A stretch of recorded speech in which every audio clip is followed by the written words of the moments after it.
Hello student, मैं Reshma मोरगुलवर। Board पर कुछ वाक्य लिखे गए हैं, जैसे सूर्य का प्रकाश चारों ओर फैल गया, चंद्रमा घटता बढ़ता रहता है, रोहन मेट्रो से दफ्तर जाता है, ट्रक सामान ढोने के काम आता है।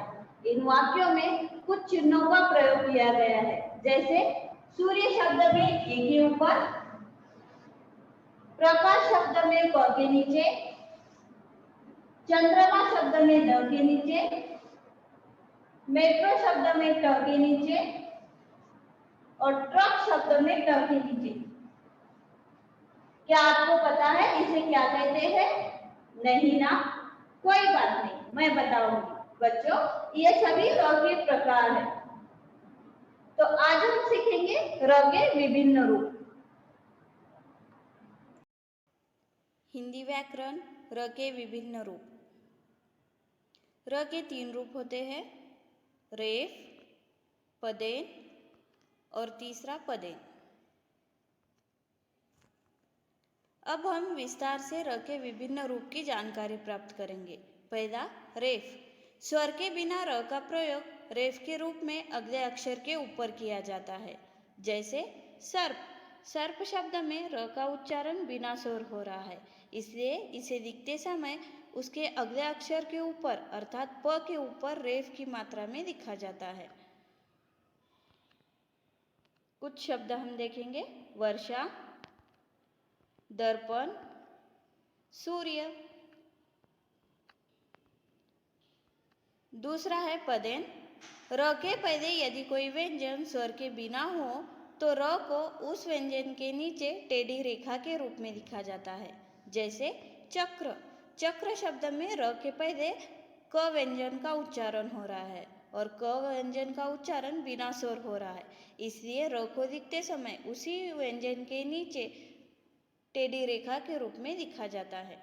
कुछ शब्द हम देखेंगे, प्रकाश, चंद्रमा, ब्रश।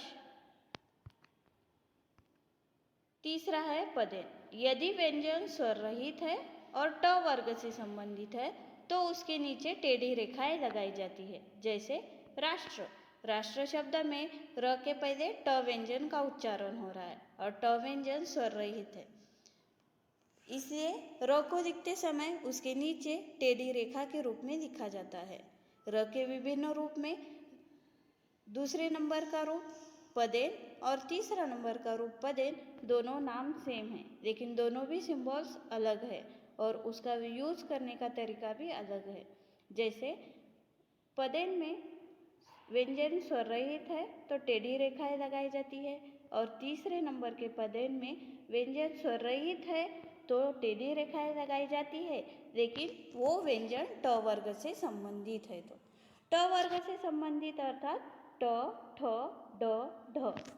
कुछ शब्द हम देखेंगे, मेट्रो, ड्रम, ट्रक। तो आज हमने सीखा र के 3 रूप। पहला है रेफ। स्वर के बिना र का प्रयोग रेफ के रूप में अगले अक्षर के ऊपर किया जाता है। दूसरा पदेन। र के पहले यदि कोई व्यंजन स्वर के बिना हो तो र को उस व्यंजन के नीचे टेढ़ी रेखा के रूप में लिखा जाता है। तीसरा पदेन। यदि व्यंजन स्वर रहित है और ट वर्ग से संबंधित है तो उसके नीचे टेढ़ी रेखाएं लगाई जाती है। धन्यवाद।